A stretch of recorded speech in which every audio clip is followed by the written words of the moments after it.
मैं आपके सामने एक डाटा पेश करना चाहता हूँ कि पिछले 5 साल में पंचायत डिपार्टमेंट के थ्रू एक ब्लॉक में कितना पैसा आया। क्योंकि मैं कुछ पॉइंट्स के ज़रिए इसका डाटा आपको बताऊंगा। ये थोड़ा अप डाउन भी हो सकता है, मेरे पास परफेक्ट नहीं है, वरना मैक्सिमम ये बराबर ही। देखिए पिछले 5 साल में आप रखते हैं ब्लॉक मनकोट का डाटा निकालेंगे, तो आप इसके हिसाब से अपने जो भी ब्लॉक है उसमें भी देख लीजिए।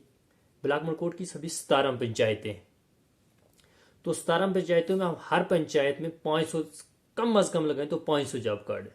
उसके हिसाब से एक पंचायत में एक साल का एमजी नरेगा का जो पैसा वो 1 करोड़ का है। कितना? 1 करोड़। तो मैं आपको बताऊं कि सागरा में एक बार पहले भी ये न्यूज़ में आया था कि एक साल में 1.5 करोड़ एमजी नरेगा का पैसे की पेमेंट हुई है। तो उससे हम ये लगा सकते हैं कि बाकी की पंचायतों में 1 करोड़ होगी। तो हमारी 17 पंचायतें थी, तो एक साल का 17 करोड़, और 5 साल में ये हर पंचायत में 5 करोड़ रुपया और पूरी ब्लॉक में 85 करोड़ रुपया। ये जो आया हमारा एमजी नरेगा का। फिर हमारी ब्लॉक मनकोट में पीएमएवाई के जो मकान थे वो लगभग 2000 मकान के करीब तक बीडीओ साहब जो अभी ट्रांसफर हो गए हैं उनका कहने के मुताबिक 2000 मकान उन्होंने कंप्लीट कर लिया है, और एक मकान की जो है कॉस्ट है वो 1.5 लाख रुपया है। और इसका टोटल जो है वो कितना, 2000 मकान का 30 करोड़ रुपया बनता है।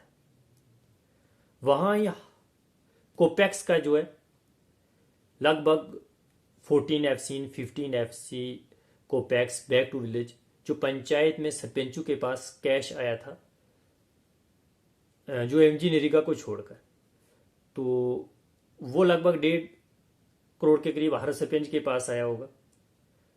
तो हमने 17 पंचायतों का मैंने उसका टोटल किया है जो वो 25 करोड़ रुपया है। इससे ऊपर ही हो सकता है, कम नहीं हो सकता, 25 करोड़ रुपया। फिर पिछले भी 3 साल हुए हैं डीडीसी साहब को, तो 2 या 2.5 करोड़ के करीब उनका जो है उनके पास जो फंड आया। 5 साल में बीडीसी के पास भी लगभग, अब मैंने कम ही डाटा रखा है, तो वो 2 करोड़। उसके बाद अगर 2000 पीएमएवाई के मकान बने तो उनके साथ टॉयलेट बाथरूम जो था वो भी 2000 बने, तो उनकी 12,000 के हिसाब से 2.5 लाख रुपया, 2,40,000 रुपया टोटल जो ये बनता है पूरे ब्लॉक का 5 साल में। कुछ और भी फंड होंगे, वरना मैंने सिर्फ ये जो पंचायत के तरीके से इसको मैंने काउंट किया है, तो ये बनता है टोटल 150 करोड़ रुपया। कितना? 150, 150 करोड़ रुपया ही बनता है। तो मैं आपको बताऊं कि हमारे जो पीएमएवाई का मकान है, देखिए हमारे यहाँ खुले खुलम 20% कमीशन मांगी जाती है। ये मैं नहीं कहता हूँ, हमारे एक्स गवर्नर जो सत्यापाल मलिक जी थे उन्होंने भी ये कहा था कि जम्मू कश्मीर में 20% खुलेआम कमीशन मांगी जाती है। तो आप ही जानते हो कि मांगी जाती है या नहीं। तो अगर 30 करोड़ में 20% निकालते हैं जो कमीशन, किसको की? डिपार्टमेंट को, तो उन्होंने पीएमएवाई मकानों से सिर्फ 6 करोड़ की कमीशन ली गई। एमजी नरेगा में 17 करोड़ 20% के हिसाब से। जो कोपेक्स या 14 एफसी 15 एफसी के पैसे थे, अगर उनमें से भी हम 20% जो है वो आएगा 5 करोड़ रुपया, तो टोटल 150 करोड़ में से 20% यानी 30 करोड़ रुपया जो है वो कमीशन चलेगी। तो मेरा ये डाटा आपके सामने रखने का मेन मकसद यही है कि अगर इस हिसाब से, हो सकता है ये डाटा थोड़ा ऊपर नीचे हो, मैं परफेक्ट नहीं बता सकता, वरना जो पॉइंट्स हैं कि जितना भी ये मैं बता रहा हूं मुझे लगता है इससे ज़्यादा ही पैसा आया होगा। मनकोट में हर पंचायत में 500 जॉब कार्ड है, तो हर जॉब कार्ड जो है वो महात्मा गांधी रोजगार एक्ट के तहत हर जॉब कार्ड पर 100 दिन का काम आता है। तो बाकी तो ये सभी आए ही हैं, क्योंकि पीएमएवाई का जो मकान है उनकी पेमेंट जो 30 करोड़ की हुई है, उसके बाद 2.5 करोड़ की जो इसकी टॉयलेट कॉम्प्लेक्स या टॉयलेट की, या कॉम्प्लेक्स नहीं सर, जो शौचालय थे हर घर का बाथरूम, उनकी भी 2.5 करोड़ की हुई है। बाकी जो कोपैक्स के आए ये भी आए। सिर्फ थोड़ा सा मैंने जो MG नरेगा का बताया है, और मैंने ये कम बताया क्यों कि मुझे लगता है कि हर पंचायत में 600 या 700 जॉब कार्ड होंगे, कि यहाँ बेरोजगार लोग हैं, तो हमारी हर पंचायत में 700 या 800 जॉब कार्ड होने ही चाहिए। तो क्या ये पिछले 5 साल में 150 करोड़ रुपया क्या हमारी ब्लॉक में लगा है? मुझे लगता है कि इस 150 करोड़ को जो 30 करोड़ रुपया है ना, वो सबको हासिल करके, अगर 20% कमीशन जाती है तो काम जो है वो फील्ड में कितना होगा? 20%। तो इसमें हम एक ये बताऊं कि लगभग शायद 20 करोड़ का ब्लॉक में काम हुआ होगा। क्या आपने इर्द गिर्द देखें, क्या दिखता है? शायद हुआ है नहीं, वरना दिखता कुछ नहीं है कि 5 साल में 150 करोड़ रुपया कहां चला गया। ये सिर्फ मैंने पंचायत का बताया, जो पंचायत के थ्रू आते हैं।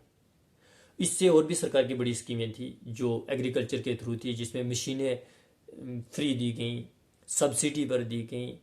उन सब को छोड़कर और भी डिपार्टमेंट से शी बोस बन रही हैं, पर हमें सिर्फ पंचायत का, इसलिए कि अब हमारे जो पंचायत के पंच सरपंच हैं वो अपना 5 साल का टर्नओवर पूरा करके जा रहे हैं, तो हमारा हक बनता है कि हम उनको पूछें कि क्या हमारी पंचायत में जो पैसा था वो आया था, वो कहाँ चला गया, वो कहाँ लगा है या नहीं है।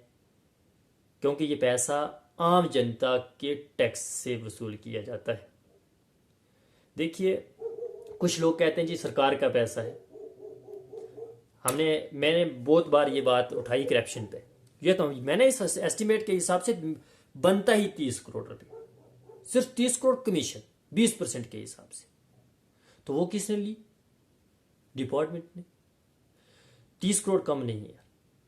अगर 30 करोड़ किसी ईमानदार आदमी के हाथ में हम दे देंगे ना, जो सिर्फ करप्शन में चला गया है, तो वो ब्लॉक का नक्शा ही चेंज कर देगा। डेवलपमेंट इतनी हो जाएगी कि गरीबी जड़ से मिट जाती है। 150 करोड़ रुपया अगर ब्लॉक में लगे, ब्लॉक मनकोट में, तो गरीबी नहीं खत्म हो सकती है। तो बहुत से लोग बोलते हैं कि मैंने इस पर पहले भी करप्शन पे आवाज़ उठाई कि हम, तो लोगों का कहना है कि जी ये ख़त्म नहीं हो सकती है। और कुछ लोग कहते हैं जी सरकार का पैसा है, तो सरकार को अगर कोई सरकार का पैसा खा रहा तो उसमें हमारा क्या है। तो मेरा कहने का मतलब यह है कि सरकार भी हमें, हाँ सर, पब्लिक है, जो जमहूरी जो मुल्क होता है ना, डेमोक्रेसी की, पब्लिक होती है सरकार। हमारे पैसों से हमसे ही टैक्स वसूल किया जाता है, इनडायरेक्टली टैक्स। हम जो है ना 1 रुपये की माचिस भी लेते हैं ना, या ये एक नोटबुक लेते हैं ना, इस पर भी टैक्स देकर इसको खरीदते हैं। ये हमारा पैसा टैक्स का जो इकट्ठा होने के बाद ये इन डेवलपमेंट के कामों में आता है। ये आम आदमी का पैसा होता है। तो मेरा ये वीडियो बनाने का मकसद सिर्फ ये है कि आप अपने इर्द गिर्द देखो, क्या डेवलपमेंट हुई है या नहीं हुई है, क्या ये पैसा आया या नहीं आया। आपकी पंचायत में क्या 500, मैंने ये 500 जॉब कार्ड की बताई, सिर्फ वो जो जॉब कार्ड का मसला, क्या आपकी पंचायत में 500 जॉब कार्ड है या नहीं? इससे ज़्यादा ही होंगे। तो फिर ये रेशो 150 करोड़ नहीं, शायद 200 या 300 करोड़ तक चढ़ा जाएगा।